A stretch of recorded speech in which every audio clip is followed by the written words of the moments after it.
नमस्कार दोस्तों, स्वागत आपका रियल न्यूज़ उमरा में। जैसा नाम वैसा काम। और आज हम पहुँचे हैं ऐसे शख्स के पास, ऐसे लड़के के पास, जिसके बारे में हम आपको बताएंगे कि भाई किस्मत जो होती है, जिसको बोलते हैं ना भाई किस्मत का धनी। भाई किस्मत के धनी लोग कैसे होते हैं, क्योंकि आपको पता ही है अभी पिछले काफ़ी समय से जो यूक्रेन और रसिया के बीच जो युद्ध चल रहा है, बहुत भयानक स्थिति वहाँ पर है। जो भी भारतीय छात्र वहाँ पर गए हुए हैं, तो उन्हीं में से एक छात्र हमारे साथ आज हैं, रजत मलिक, जो कि उमरा गांव से हैं और यूक्रेन के अंदर ये अपनी पढ़ाई कर रहे हैं। विस्तार में यही बताएंगे कि भी वहाँ पे कैसा अब माहौल है, जब ये आए तो कैसा माहौल था वहाँ पे, इनके बारे में बात करेंगे। कोविना मेडिकल यूनिवर्सिटी यूक्रेन में पढ़ता हूँ, सेकंड ईयर में हूँ। तो कब गए थे आप यहाँ से फर्स्ट टाइम यूक्रेन पढ़ने के लिए? 2 साल हो गए। हाँ। हाँ, तो अब जो वहाँ पर युद्ध छिड़ा हुआ है पिछले 5-6 दिन से, तो आप वहाँ से मतलब कितनी तारीख को आए हो?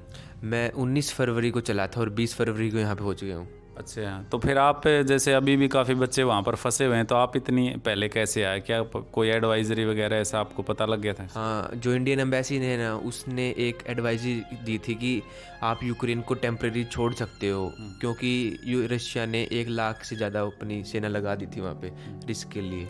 तो अभी भी लेकिन वहाँ पे बहुत भारी संख्या में, पिछले कल भी परसों भी लगातार जो है बच्चे वहाँ पे निकल रहे हैं। काफ़ी संख्या में आज भी भारतीय जो स्टूडेंट वहाँ पर हैं, तो उन्होंने मतलब क्या जो एडवाइजरी है इसको सीरियसली क्यों नहीं लिया? क्या कारण था अभी वो अब तक वहीं पर है? क्योंकि मैं भी पहले सीरियस नहीं ले रहा था, क्योंकि मेरे दोस्त हैं यूक्रेनियन, फ्रेंड है मेरे 2-3, तो वो बोले कि हमें रशिया यूक्रेन को बार बार ऐसे धमकी देता रहता है, जैसे अपने को पाकिस्तान की हम ऐड कर देंगे, उसी प्रकार में जैसे रशिया हमें बार बार धमकी देता है। तो ये पिछले 10 साल से हो रहा है, तो इतनी सीरियस बात नहीं है। हम इससे एक बार क्रीमिया का हमला हुआ था, उस पर भी हमने देख लिया था, लेकिन इतना खास नहीं हुआ था। तो इसी कारण बच्चे ज़्यादा सीरियस नहीं ले रहे थे एडवाइजरी को।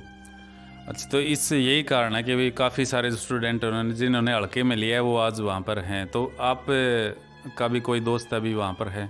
हाँ, एक कीव में मेरे दोस्त शुभम, तो वो आज मेरे रोमानिया, अब जो उनको मेन दिक्कत क्या है, वो कीव से पोलैंड बॉर्डर तक जाने में कम से कम 700-800 किलोमीटर है, और बीच में ऐसी सिचुएशन नहीं है कि वहाँ पे पहुँच जाएं। और मेनली वो यूक्रेनियन पीपल को प्रेफर करेंगे कि वो पोलैंड चले जाएं, क्यों इंडियनों को इतना प्रेफर नहीं कर रहे, क्योंकि वो अपनी कंट्री को पहले देंगे इसलिए। हाँ, तो अभी पिछले 2 दिन से काफ़ी सारी न्यूज़ में जो चर्चा में आ रही है कि भी जो रंग के आधार पर भी भेदभाव जैसे मतलब वहाँ पे कर रहे हैं, कि जो इंडियन लोग हैं उनको जल्दी नहीं भेज रहे, जबकि जो बाहर वो उनके लोकल जो लोग हैं उनको जल्दी निकाल रहे हैं। हाँ, ऐसे थोड़े बहुत केस हैं, लेकिन यूक्रेनियन गवर्नमेंट है ना, वो कुछ ऐसे भी हैं कि जो हाँ टीचर्स हैं हमारे, वो भी बहुत अच्छे हैं, वो ऐसा नहीं कर रहे।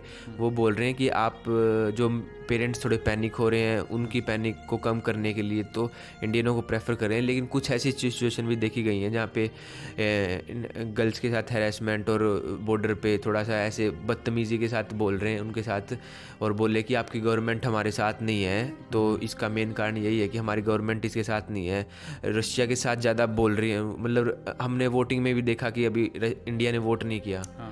तो इसी प्रकार की मेनली वो ऐसे बोल रहे हैं कि आपकी गवर्नमेंट हमारे साथ नहीं है, तो हमें तुम्हारा ठेका नहीं ले रखा कि हाँ आपको यानी जो इंडियन गवर्नमेंट ने जो रसिया अभी जो है उसके खिलाफ, रूस के खिलाफ वोटिंग में हिस्सा नहीं लिया, तो कहीं ना कहीं वो कारण, और इससे पहले कि अभी जो भारतीय जो सरकार है उसका जो रुख है यूक्रेन और इसकी लड़ाई के प्रति, उसकी कहीं ना कहीं नाराज़गी जो है लोकल लोग वहाँ पर वो महसूस कर रहे हैं। अब कॉमनली ये बात है, अगर अपने साथ जो नहीं होगा, अपन उसके जो लोग हैं उनके साथ नहीं देंगे। लेकिन इतने वो वैसे भी नहीं है। बहुत कुछ ऐसी फ़ोटो वगैरह आपको वीडियो देखने को मिलेंगी कि यूक्रेनियन गवर्नमेंट एक ह्यूमैनिटी की भी और भी दिखा रही है, कि यूक्रेनियन पुलिस ह्यूमैनिटी भी दिखा रही है कि उन वो एक, जैसे कि एक लड़की थी, वो भूख के कारण बेहोश हो गई थी, तो उसको आपने देखा होगा कि यूक्रेनियन पुलिस बहुत अच्छे से ट्रीट कर रही है, पानी दे रही है और शेल्टर दे रही है। वो ठंड -10 -8 डिग्री सेल्सियस रहता है रोमानिया के बॉर्डर पे, तो उस टाइम पे वैसे ही चक्कर आने लग जाएंगे आधे से घंटे ज़्यादा बर्फ़ में रह लें तो वो उन्होंने बहुत अच्छा एग्जाम्पल दिया। लेकिन कुछ हर टाइप के लोग जैसे मिलते हैं। हाँ, संकीर्ण जिनकी मानसिकता है, ऐसे जो लोग हैं वो ऐसा बर्ताव करते हाँ, उन उन जो अच्छे हैं उनको पता है कि इनके हाथ में नहीं है गवर्नमेंट किस तरफ जाना चाहेगी, लेकिन कुछ हैं कि यूक्रेनियन गवर्नमेंट सोचते हैं कि इनकी गलती है, तो वे थोड़ा सा ऐसे अच्छा बिहेव नहीं कर रहे उनके साथ। हैं। तो आज जैसे आपकी किसी साथी से बात हुई है तो कुछ अंदाजा आया कि भी उसने कुछ बताया आपको?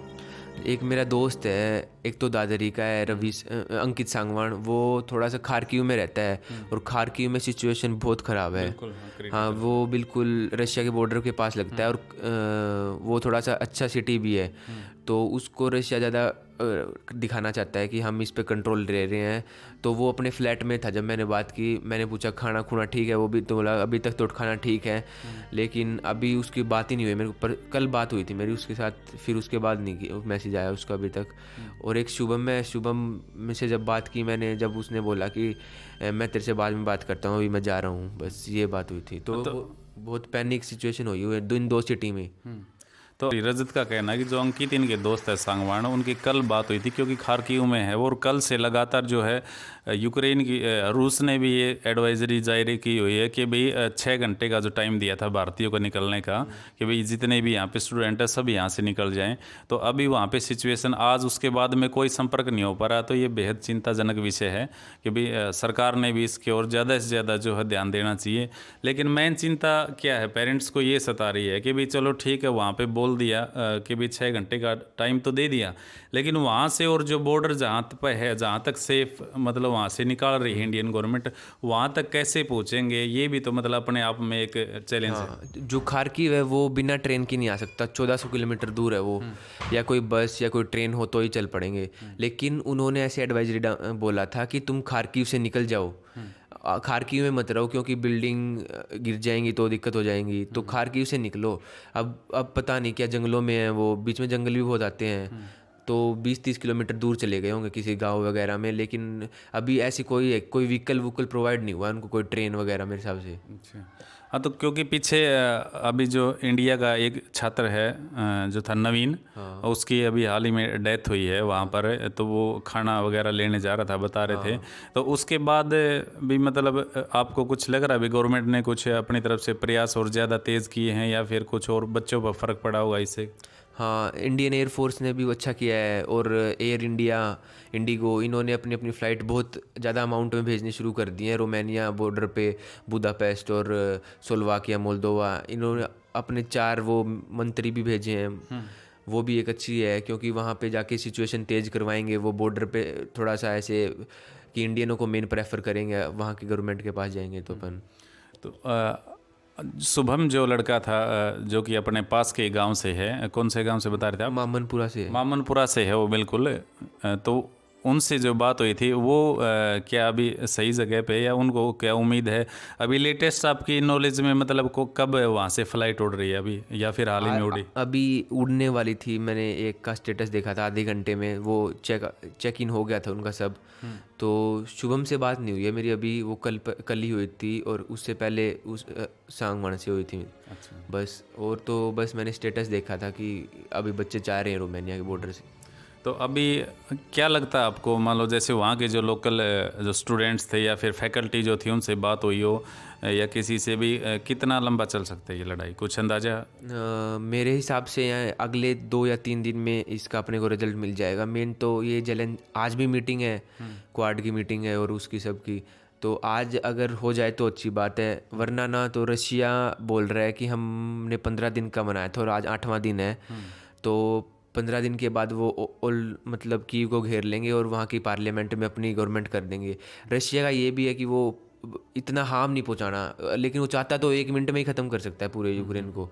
वो ऐसे चाहता है कि बस आराम आराम से आगे चलता जाए, और हमें बस जो जेलेंस्की की गवर्नमेंट है वो मतलब वो करना है, उसको हटाना है, और अपना जो पीटर है वो जो उसको लगाना है। तो ये आप 19 तारीख को वहाँ से चले थे, 20 तारीख को यहाँ पहुँचे, और उसके बाद में वहाँ पर जो हमले स्टार्ट हुए हैं, तो अपने आप को मतलब टाइम से यहाँ पहुँचकर सेफ्टी से आप बिल्कुल निकले, तो कैसा महसूस कर रहे हो घर पे पहुँचने में? हाँ, वो तो अच्छा महसूस कर रहा हूँ, मैं लक्की फील कर रहा हूँ, लेकिन मेरे दोस्त हैं ना पीछे, वो रहते हैं, और उनको मेरे 2-3 दोस्त हैं बहुत ख़ास हैं, जैसे निहाद वगैरह हो गए वहाँ पे, तलाल, तो वो अभी रोमानिया के बॉर्डर पे थे। तो और लड़कियाँ भी बहुत हैं, जितनी लड़के नहीं हैं उससे ज़्यादा लड़कियाँ हैं वहाँ पर, इंडियन लड़कियाँ हैं। तो फिर उनके लिए भी थोड़ी बहुत चिंता हो रही है, क्योंकि लड़कियों में इतनी वो मतलब ठंड में इतनी देर तक रहना, और फिर ऐसे घर वाले भी सेफ नहीं समझते। फिजिकली एफिशिएंसी कम है। हाँ, तो इसलिए तो भाई अंग जो रजत है इसका कहना यही है कि इनको एक तरफ तो खुशी है भाई, हाँ ये वहाँ से सुरक्षित निकल गए टाइम से, लेकिन चिंता, उससे भी ज़्यादा चिंता की बात यह है कि इनके जो बहुत अच्छे जो दोस्त हैं, साथ में पढ़े हैं, साथ में रहे हैं, वो वहाँ पर अभी फंसे हुए हैं। तो उसकी इनकी चिंता बिल्कुल जायज़ है। ये हमारे जो है उमरा गांव से जो हमारे होनहार बच्चे कहें, सपूत कहें, जो विद्यार्थी वहाँ पर यूक्रेन में गए हुए थे, रजत मलिक, जो कि आज़ाद सिंह मलिक एडवोकेट के सपुत्र हैं, हाँसी में इनका निवास है, और 20 तारीख को ये सकुशल घर पर पहुंच गए थे। तो इनके जो पेरेंट्स हैं यहाँ पे, इनकी माताजी है, उनसे भी बात करेंगे कि भी वो कैसा महसूस कर रहे अपने बेटे को यहाँ पर घर पर देख करके।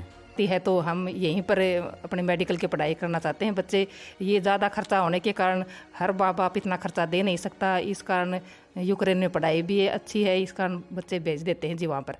तो रियल न्यूज़ उमरा से बात करने के लिए आपका बहुत बहुत धन्यवाद। थैंक यू जी। तो ये थे हमारे साथ रजत मलिक की जो माताजी है, उन्होंने बताया कि भाई जो इंडियन गवर्नमेंट का जो यहाँ पे खर्च है वो बहुत ज़्यादा होता है और मीडियम फैमिली उसको अफोर्ड नहीं कर सकती, जिसके कारण जो है बच्चों को बाहर भेजना पड़ रहा है। और धन्य है ये जो इनके तीनों बच्चे जो है आने वाले समय में डॉक्टर होंगे, तीनों ही जो बच्चे हैं MBBS कर रहे हैं। तो आप देख रहे थे रियल न्यूज़ उमरा। वीडियो को ज़्यादा से ज़्यादा लाइक करें, शेयर करें और चैनल को सब्सक्राइब करें। जय हिंद, जय भारत।